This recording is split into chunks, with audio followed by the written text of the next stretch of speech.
Hi అండి, అందరికీ నమస్కారం. నేను మీ వేణుగోపాల్ రెడ్డి ఫ్రమ్ జోష్ ఇన్నోవేషన్స్ ప్రైవేట్ లిమిటెడ్, జోష్ ఇన్స్టిట్యూట్ ఆఫ్ ఫారెన్ లాంగ్వేజెస్, జోష్ ఓవర్సీస్ కన్సల్టెన్సీ మరియు ఎడ్యునైన్ కెరియర్ గైడెన్స్ సంయుక్తంగా విద్యార్థులకు అవసరమైనటువంటి అనేక ప్రయోజనకరమైనటువంటి వీడియోస్ నేను మీకోసం అందిస్తూ ఉన్నాను. ఇందులో భాగంగా ఈరోజు ఢిల్లీ ఎన్సీఆర్ నేషనల్ క్యాపిటల్ రీజియన్లో ఉన్నటువంటి 5 క్యాంపస్లు ఏదైతే ఉన్నాయో, మనం అడ్మిషన్ చేసేటువంటి క్యాంపస్లు అనుకోండి, కొన్ని చేయనటువంటి క్యాంపస్లు కూడా ఉన్నాయి. దీంట్లో మీకు క్యాంపస్ విజిట్ కోసం మనం అరేంజ్ చేసేయాలనే ఆలోచన ఏదైతే చేస్తున్నామో, ఇందులో భాగంగా మనం ఎస్ఆర్ఎం గురించి ప్రీవియస్ వీడియో మనం చేసాం. ఈరోజు వచ్చేసి జీడీ గోయంకా ఎడ్యుకేషన్ సొసైటీ లేకపోతే జీడీ గోయంకా యూనివర్సిటీకి సంబంధించినటువంటి వీడియో మనం చేస్తున్నాం.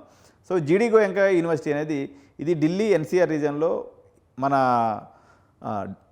ఎయిర్పోర్ట్కి జస్ట్ హాఫ్ అన్ అవర్ దూరంలో, అదేవిధంగా రైల్వే స్టేషన్కి 1 అవర్ దూరంలో ఉన్నటువంటి యూనివర్సిటీ అండి. గురుగ్రామ్ అనేటువంటి ఒక ప్రాంతం, మన హైటెక్ సిటీ గచ్చిబౌలి ఎలానో ఢిల్లీలో ఈ గురుగ్రామ్ ప్రాంతం అలాగో. ఒకసారి క్యాంపస్ అనేది ఎలా ఉందనేది మనం చూద్దాం. వాళ్ళు చేసినటువంటి వీడియో మనం చూసినట్లయితే, ఇది మనం ఎప్పుడు కూడా ఢిల్లీ రీజన్కి పంపించేతో మొట్టమొదటిగా మనం ఆలోచించేటువంటిది సెక్యూరిటీ అండి. సో ఇది ఫ్రంట్ గేటు, అదే వచ్చేసి బ్యాక్ గేటు, 2 గేట్లు ఉంటాయన్నమాట. ఈ మధ్యలో వచ్చేసి ఇదంతా కూడా పార్కింగ్ ప్లేస్ అనమాట. ఇది చూడండి ఎంత విశాలమైనటువంటి పార్కింగ్ ప్లేస్. ఇట్లా ఈ యూనివర్సిటీ చుట్టూ కూడా వెహికల్స్ పార్క్ చేసుకుందానికి ఇప్పుడు ఈ లైన్ అంతా ఉంది కదా, ఈ చెట్ల దగ్గర అంతా కూడా వెహికల్స్ అనేవి పార్క్ చేస్తూ ఉంటారు మనం అంతా కూడా.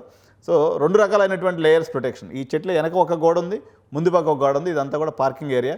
సో ఇటు నుంచి మనం నేరుగా కానీ మనం లోపలికి వెళ్ళినప్పుడు మనకు అడ్మినిస్ట్రేషన్ బ్లాక్ అనేది వస్తుందండి. మనకి ఇక్కడ నుంచి ముందుకు పోయి రైట్ తీసుకోగానే ఈ కార్నర్లో మనకు ఒక క్యాంటీన్ లాంటి ప్రదేశం ఉంటుంది. జస్ట్ మనం ఏదన్నా కొనుక్కోవాలన్నా కానీ, లేకపోతే మన కన్జ్యూమబుల్స్ అనేవి కూడా ఇక్కడ తీసుకోవచ్చు.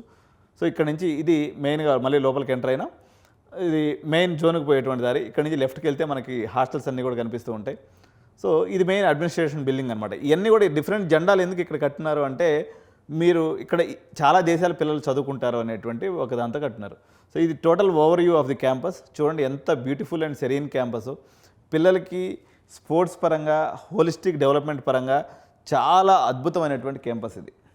ఎందుకంటే ఈవెన్ ఇప్పుడు మనకి మోరోవరు చాలా మంచి క్యాంపస్లు ఉన్నప్పటికీ ఈ జీడీ గోయంకా వాళ్ళు మనకి ఇచ్చినటువంటి ప్రత్యేకమైన ఫెసిలిటీ ఏంటంటే, ఉదాహరణకి ఏఎంఎల్ సీట్ ఉందనుకోండి, మీకు క్యాంపస్ వెబ్సైట్లో కానీ మీరు వెళ్ళి జీడీ గోయంకా వెబ్సైట్లో చూసినప్పుడు 3 లక్షల రూపాయలు చూపిస్తుందండి. 3 లక్షల రూపాయలు అంటే దగ్గర దగ్గర 12 లక్షల రూపాయలు. మీకు 12 లక్షల రూపాయలు మన తెలుగు హాస్టల్ ఉందన్నమాట. అక్కడ మీరు మా హాస్టల్లో కానంటే 12 లక్షల రూపాయలకి 11కే బీటెక్ మొత్తం అయిపోతుంది, ఇంక్లూడింగ్ హాస్టల్తో అయిపోతుంది అనమాట. సౌత్ ఇండియన్స్ కావాలి, సౌత్ ఇండియన్ పిల్లలంతా కూడా మెరిటోరియస్ పిల్లలు, నాకు ఆ పిల్లలు నా క్యాంపస్లో ఉండాలనేటువంటి చైర్మన్ విజన్ ఏదైతే ఉందో. యాక్చువల్గా వీళ్ళది జీడీ గోయంకా ఇంటర్నేషనల్ స్కూల్ అని ఒకటి ఉంటుంది. ఈ ఇంటర్నేషనల్ స్కూల్లో సంవత్సరానికి 11 లక్షలు 12 లక్షల రూపాయలు ఫీజు ఉంటుందండి. ఏది నేను చెప్పేది ఫస్ట్ క్లాస్కి. సో అంత పెద్ద యూనివర్సిటీ అయినప్పటికీ వీళ్ళు మన కమిట్మెంట్ టువర్డ్స్ ఇంజనీరింగ్ ఎడ్యుకేషన్ ఏదైతే ఉన్నారో, మెరిట్ పిల్లలు మన దగ్గర నుంచి వస్తున్నారు, యూనివర్సిటీకి మంచి పేరు వస్తుందనే ఉద్దేశంతో కేవలం 14 లక్షల రూపాయల్లో మనకి హాస్టల్తో కలిపి బీటెక్ అయిపోతుందండి. ఈ 14 లక్షల రూపాయలు స్ప్లిట్టింగ్ మనం తీసుకున్నప్పుడు 8 షేరింగ్ హాస్టల్ రూమ్ ఉంటుందండి. 8 షేరింగ్ హాస్టల్ రూమ్ వచ్చేసి మీకు 1,40,000 రూపాయలు ఉంటుంది. అయితే ఎప్పుడైనా మీరు గుర్తుపెట్టుకోండి, అకామిడేషన్ పాయింట్ ఎవరో కొంచెం కంజెషన్ అనేది ఇక్కడ కనిపిస్తూ ఉంది.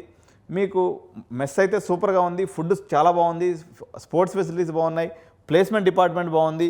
మీకు ఈవెంట్స్, కల్చరల్ ఈవెంట్స్ కానీ, ఎక్స్ట్రా కరిక్యులర్ యాక్టివిటీస్ కానీ అన్నీ కూడా చూడండి. ఇక్కడ మీకు horse riding, gun shooting, swimming. ఇక్కడ జనవరిలో కూడా స్విమ్మింగ్ చేయొచ్చు మీరు, ఎందుకంటే అక్కడ హీట్ కంట్రోల్ స్విమ్మింగ్ పూల్ అనమాట. మీరు పెద్ద పెద్ద గేటెడ్ కమ్యూనిటీలో ఉంటే మీకు తెలుస్తుంది.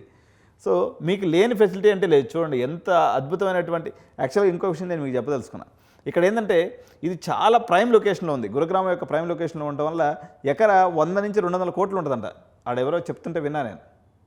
సో అంత లొకేషన్లో ఉండి కూడా వీళ్ళకు ఒక ప్యాషన్ సో టువర్డ్స్ ఎడ్యుకేషన్. జీడీ గోయంకా ఇంటర్నేషనల్ స్కూల్ ఇప్పుడు మనకి ఉదాహరణకి హైదరాబాద్ తీసుకున్నప్పుడు ఓక్రిడ్జ్ ఇంటర్నేషనల్ స్కూల్ అని, అదేవిధంగా మనకి చిరాక్ పబ్లిక్ స్కూల్ అని, అదేవిధంగా ఆగాఖాన్ అకాడమీ అని, అదేవిధంగా ఢిల్లీ పబ్లిక్ స్కూల్ అని ఎట్లయితే మనకు ఫేమస్ స్కూల్స్ ఉన్నాయో, నార్త్ ఇండియాలో వాళ్ళందరూ కూడా చూడండి హార్స్ రైడింగ్ అనమాట. సో మనకి ఎక్కడన్నా చూసినారా, మనకి సౌత్లో మనకి ఇన్ని యూనివర్సిటీస్ ఉన్నాయి, ఎవడన్నా హార్స్ రైడింగ్ పెట్టిండా? మనకు ఆ ఇంక్లినేషన్ లేదు. మనకి ఏంటంటే చదువుకోవటం, లైబ్రరీ మంచిగా పెడతారు, చదువుకోవాలా.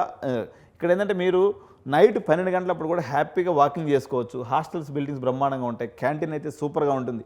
నేను మన దీని గురించి ప్రత్యేకంగా వీడియో కూడా చేసిన. Continental food, south Indian food, north Indian food, veg, non veg food అయితే నభూతో నా భవిష్యత్ బ్రహ్మాండమైన ఫుడ్ పెడుతున్నాడు వీడు. క్యాంపస్ కూడా చూడడానికి అందంగా ఉంది. వీటన్నిటికి మించి మన తెలుగు పిల్లలు చాలామంది పిల్లలు ఉన్నారు. మన క్యాంపస్ టూర్లో ఈ కాలేజీకి నేను తీసుకెళ్ళినప్పుడు మీరు you are free to roam in the campus. మీరు క్యాంపస్ మొత్తం తిరగండి. ఒక 100 మంది పిల్లలతో మీరు మాట్లాడొచ్చు. మీకు ఓపుకుంటే 200 మంది పిల్లలతో కూడా మాట్లాడొచ్చు. ఇప్పుడు 100 మంది పేరెంట్స్ని దగ్గర మేము అనుకుంటున్నాం, రేపు మార్చి 17వ తారీఖు ట్రిప్ ఏదైతే ఉందో మీకు దగ్గర 200 మంది పేరెంట్స్ వస్తున్నారు మనతోటి. ఈ 200 మంది పేరెంట్స్ మీరు క్యాంపస్కి వెళ్ళొచ్చు, చూడొచ్చు, ఉండొచ్చు, మీరు ఏం కావాలంటే చేసుకోవచ్చు. క్యాంపస్లో ప్లేస్మెంట్ ఆఫీసర్ని కలవచ్చు. దగ్గర ప్లేస్మెంట్ డివిజన్లో 20 మంది ఎంప్లాయీస్ ఉన్నారు. వీళ్ళు మెయిన్ ప్లేస్మెంట్ ఆఫీసరు, చీఫ్, మన అసిస్టెంట్ ప్లేస్మెంట్ ఆఫీసర్ ఒక 5 మంది, ఇంకా వాళ్ళ కింద లెవెల్లో ఇంకొక 10 మంది, మన కంపెనీస్ పోయి ఇంటర్న్షిప్స్ పట్టుకొచ్చేదానికి వాళ్ళు కొంతమంది ఎంప్లాయీస్. ఒక భర్పూర్ సిస్టమ్ ఏదైతే ఉందో, ఒక ఫుల్ ఫ్లెడ్జ్డ్ సిస్టమ్ అనేది ఇక్కడ అందుబాటులో ఉన్నటువంటి పరిస్థితి అనమాట. సో ఇది జీడీ గోయంకా యూనివర్సిటీకి సంబంధించినటువంటి సమాచారం అండి. మనకైతే క్యాంపస్ బయట హాస్టల్లో, తెలుగు హాస్టల్లో ఉంటేనేమో 11 లక్షలు అయిపోతుంది. అదేవిధంగా మీకు విత్ ఇన్ ద క్యాంపస్ ఉండి మీరు కానీ చదువుకుంటేనేమో మీకు 14 లక్షల రూపాయల్లో 8 షేరింగ్ హాస్టల్ వస్తుంది. కాబట్టి మన క్యాంపస్ టూర్లో ఈ యొక్క క్యాంపస్ను కూడా మనం చూపిస్తాము, మీకు ఈ క్యాంపస్ను కూడా తీసుకెళ్తాము. కాబట్టి ఎవరైతే ఢిల్లీ టూర్కి చేయదలుచుకున్నారో వాళ్ళు కంపల్సరీగా మీరు జీడీ గోయంకా యూనివర్సిటీ గురించి చూడండి. దీని గురించి నేను ప్రీవియస్గా చేసినటువంటి వీడియోస్ యొక్క సమాహారం అక్కడ మీకు ఎవరైతే ఇక్కడ తమ్మిరెడ్డి సార్ అని చెప్పేసి మన తెలుగు డీన్ ఇంజనీరింగ్ డిపార్ట్మెంట్ ఉన్నారు, ఆయనతో నేను చేసినటువంటి ఇంటర్వ్యూ. ఆయన ప్రొఫెసర్ ఇన్ ఆర్టిఫిషియల్ ఇంటెలిజెన్స్లో డీన్గా ఉన్నాడు కాబట్టి ఆయన చేసినటువంటి ఇంటర్వ్యూ ఇది మొత్తం కూడా ఒక ప్లేలిస్ట్ లాగా చేసి మీరు ఎవరైతే ఢిల్లీ టూర్కి రిజిస్టర్ చేస్తుంటారో వాళ్ళకి ముందుగానే పంపించేస్తాం. మీరు హ్యాపీగా ఇంటి దగ్గర కూర్చొని చూడండి. ఇక్కడ ఉన్నటువంటి ఫెసిలిటీస్ అన్నింటిని కూడా గమనించుకొని మీరు దానికి అనుగుణంగా టూర్ ప్లాన్ చేసుకోవాలని విజ్ఞప్తి చేస్తూ, so will have a great journey in Delhi tour. So తప్పకుండా మనం అందరం అక్కడ కలుసుకుందాం. ఎవరైనా ఇంకా ఛానల్ చూస్తే సబ్స్క్రైబ్ చేయకుండా ఉన్నట్లయితే ఛానల్ సబ్స్క్రైబ్ చేయండి. అదేవిధంగా వీడియో మీకు నచ్చినట్లయితే లైక్ చేయండి, కామెంట్ చేయండి, మీ స్నేహితులందరూ కూడా షేర్ చేయండి. జై హింద్, జై భారత్.